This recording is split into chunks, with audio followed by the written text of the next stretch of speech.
Do it, man. Oh, fuck, yes! Quit the game! Ah, imagine playing Freljord, dude. Fuck, wait, we lost. So right now we're running 3 Black Market Merchant, 2 Yordle Grifter, 1 Pilfered Goods. And on top of that, we're also running Yordle Grifter at supremely low allegiance odds with 18 Freljord cards. So all of these decisions together seem completely insane. And I'm not saying all 4 individual conditions are correct. But it's important to understand the reasoning behind it. Like, Pilfered could maybe be a 2 of, and it's not impossible to 3, but I don't really like it here. So the first and most important thing is Black Market Merchant is a 3 of because it's the power card. It's proactive, and we're playing a tempo deck, so it kind of needs to be proactive. It's sort of the most important card here. Pilfered Goods, there's 2 things about this card that make it a little awkward in this deck. A, it doesn't give tempo. And B, it's only good when you draw it from when you draw it with Black Market Merchant is kind of when it's gonna be best. So you can run cards at ratio. In this case, that's like, so 3 Merchant, 1 Pilfered Goods, or 3 Merchant, 2 Pilfered Goods, or 2 Merchant, 1 Pilfered Goods are like 3 ways of doing that, right? And what that means is you're basically lowering the odds of drawing Pilfered Goods without Black Market Merchant. This is a good strategy when you have a card whose value within your archetype is contingent on hitting another card. For example, think sometimes Lucian Senna. There's some Lucian Senna decks, for example, that have cut down to 2 Senna in the past, and that's kind of been the reason why. Although, right now, that's kind of not a great example because there's probably not enough reason to do that right now. But it comes down to when you have card A, which has consistent value, and card B that has value only when you draw card A. Claws of the Dragon Key Guardian is another example of that. And then the last thing about Pilfered Goods is that double drawing this card doesn't tend to feel great. And then of course we've got Yordle Grifter here, which most of the reason that we're able to run this with low allegiance odds is because we're often using it for the warning shot. Yeah, this looks fine. Isn't Salvage auto-include in most Bilgewater decks? Yeah, but it's a very slow card. It doesn't synergize too well with this idea. This is a very, like, tempo-driven deck. Oh god, this guy's using Fizz. Oh, Jesus. The Fizz... If this is my Seer deck... Oh, we're actually favored against if it's my deck. That's nice. Oh god. If it's my deck, do I keep Fury of the North? Am I outgaming myself? Seems like a premium outgame. So he sees Fizz as well. He knows that I know the deck he's playing. No hesitation. Do it. Give it to me. Fuck me up. How you guys gonna call this card bad? Honestly, tell me right now. Okay, who's a believer already, guys? Just ignore the fact that this guy made a play that didn't really make sense.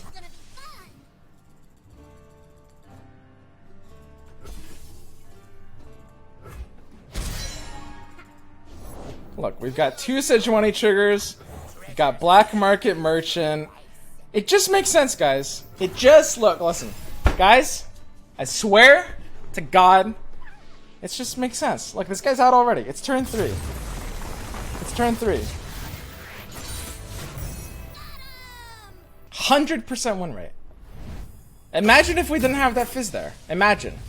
We have no 1-drop. You guys need to... Guys, it's a sample size of 1. Stats don't lie. 100% win rate.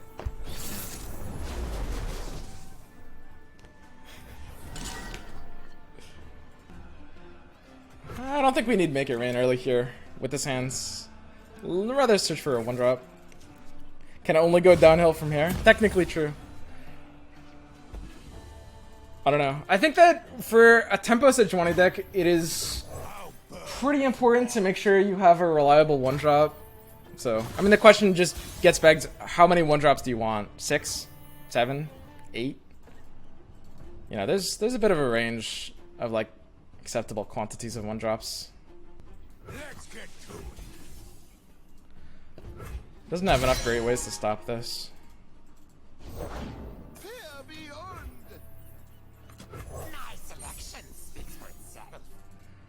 I don't know. I mean, I can like wait until I'm getting something with a buff. I feel like that's so unreliable. The better player would always just draw into their 2 of pilfered goods off the top and then like double draw into like a guaranteed buff off of like spell off the top into unit. Discounted. That's what a better player would do. I mean, isn't it always misfortune? I don't think there's enough of a reason to do a petty officer. It found you. He'll always solo attack with Raider here. Always block with Butcher. Chill. I mean, he'll probably use like an Elixir of Iron. Say your farewells. Even like... So he's running Seer. Seer is Annie's version of the deck. The question is, does that, like... What is that list even doing? Because that version of the deck isn't... It's not even running Elixir of Iron, right? So I should block this, I think. This should be Annie's net deck, which means it doesn't run Elixir. It would be weird to run Elixir in this deck. And he'll Plunder now. That's fine. I'm gonna do you one a bit better. So, he buffed the top card in his deck, but if he's about to draw a unit, then he'll draw it. We need to pilfer into his unit. If he has Fury, which is a 1 of in that net deck, he'll get a pretty good Fury here. It doesn't stop my swing. Doesn't stop my open swing. Do we do Raider into swing? So what is he playing on 4, or maybe 3, that could punish us for Raider into swing? What's gonna be good here? There's enough. God, not attacking with Black Market Merchant is such a weak play, actually. This is a terrible attack. There's no way that was right. This stream used to be great, but now that Swim has become obsessed with Fizz, he cannot see what was right in front of him this whole time. Fizz is not worth your brain power. He does not belong in every deck. Monkey Idol is now one of the best cards in the game, and he doesn't even look at it. He doesn't see it because his fish fetish has overwhelmed his brain. I long for the days of his unbiased perspective on the game, and hope he returns soon. So I'll Ruthless Raider here, and hope he plays another spell. He really shouldn't. He really shouldn't play another spell here. Do it, man. Oh, fuck, yes! Quit the game! Ah, imagine playing Freljord, dude. Fuck, wait, we lost. Wait, this sucks.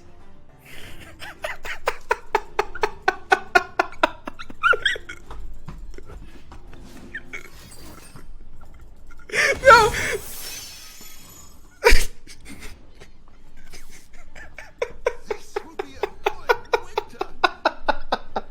What the fuck?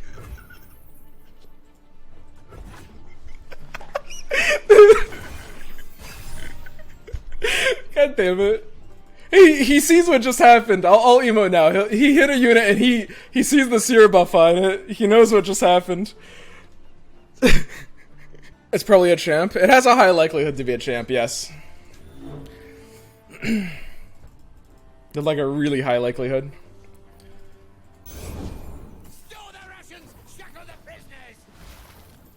Oh god. Okay, we're at 2 out of 5. And how do I feel so behind all of a sudden? Yeah, I'll probably just play... I mean, playing Raider kind of sucks into the keg, because if he does the Make It Rain response, then we lose out. It's probably best... If I'm gonna take the Make It Rain, I should probably take it right now, since we don't need the keg ourselves. And if it hits the keg, and it forces his Make It Rain, then I want him to have to make it rain on a board that's pre-Raider and pre-Petty Officer. Never stop shooting.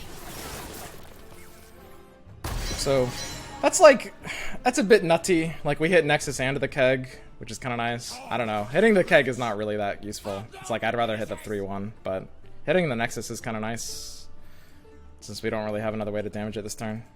That is nice. God, imagine if I had actually hit, like, this unit, though, huh? Yeah, I mean, I could just block with Elixir. I think that would be pretty alright. I don't want to let him Plunder, I think. I think I actually have to say goodbye to my Merchant here. Bye, Merchant.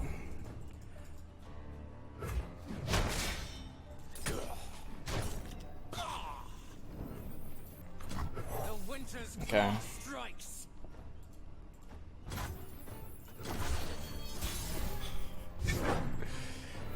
That's actually a decent draw. I mean, it looks like we just Sejuani the Starlit Seer and go to town, right? Here's the thing. What actually are the odds of his card being unit on top? I think it's really high. That's weird math to do. So the fact that we got two spells that were both unbuffed, the odds that his card on the top is a champion that got double buffed is like, I think it's like higher than 80%, right? I think it's really, really high. That would be weird math to do. It would involve several steps, but if he, I think I might have to open attack. It's sort of interesting because this open attack is sort of really bad. But I think given his odds of having it, I have to. I don't know. I'm perfectly fine using Fury if he does like Fury to Fury. We've got like, I mean, we have a backup spell, which is really interesting. Taking like an open attack, or sorry, not interesting, useful. Taking an open attack is kind of necessary. Like, if you're gonna think about open attack, you need to have some kind of option to counter what he does. I don't think I'll use Fury the North if nothing's happening, but I mean, there's plenty of things he could do that would make me want to. I think I have to be happy with this. Love ya. Okay, this looks good.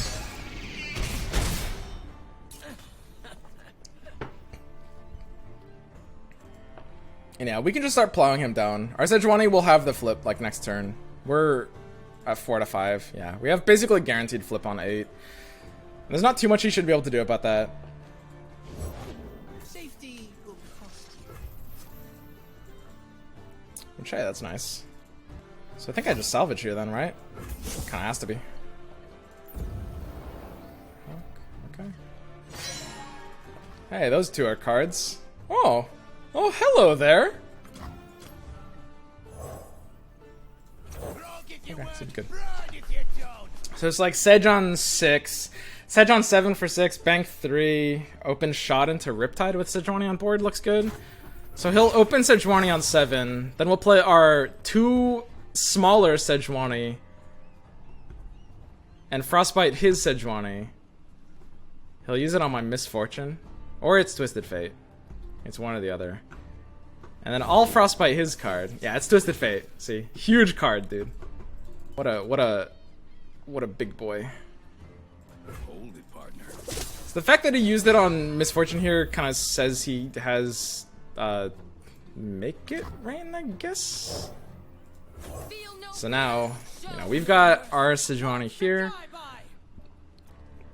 It'll take the flip plus Rex on 8, and that should be all she wrote. What's that a reference to? All she wrote?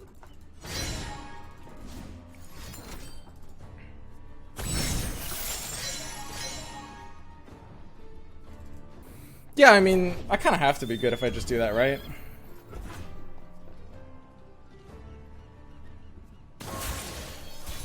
Trying to think of ways for this not to be the correct play. Pretty sure this is literally always the correct play. Can't possibly make sense to not do exactly this. I mean, if he also has Rex, we still come out ahead, right? Whee! I mean, the fact that we top decked the Make It Rain means, you know, it actually doesn't mean anything. We're not hitting the Twisted Fate very much here. But all of his draws are going to be at, like, fast speed anyway, right?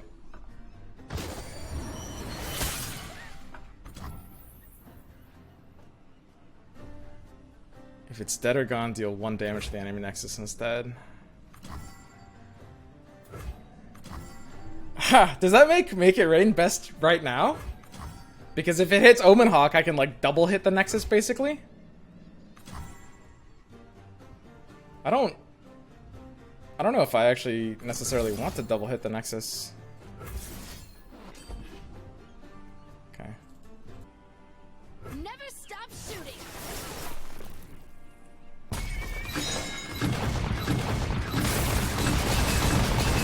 Yeah, the main awkwardness with a play like this is like you're frostbiting, you're using your Sejuani trigger a little early, which I think is okay. I mean, it's not, I don't think it's a huge downside. I don't think I'm very sad that I don't get to re-frostbite this board. Okay, we should be good. I don't know, guys. It's just a good deck. It just is. You have Miss Fortune? Yeah, I mean the Miss Fortune attack will do something here.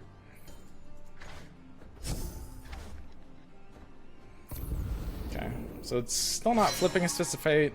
Looks unflippable at 3 mana. Yeah, not looking for anything. Okay, we're good.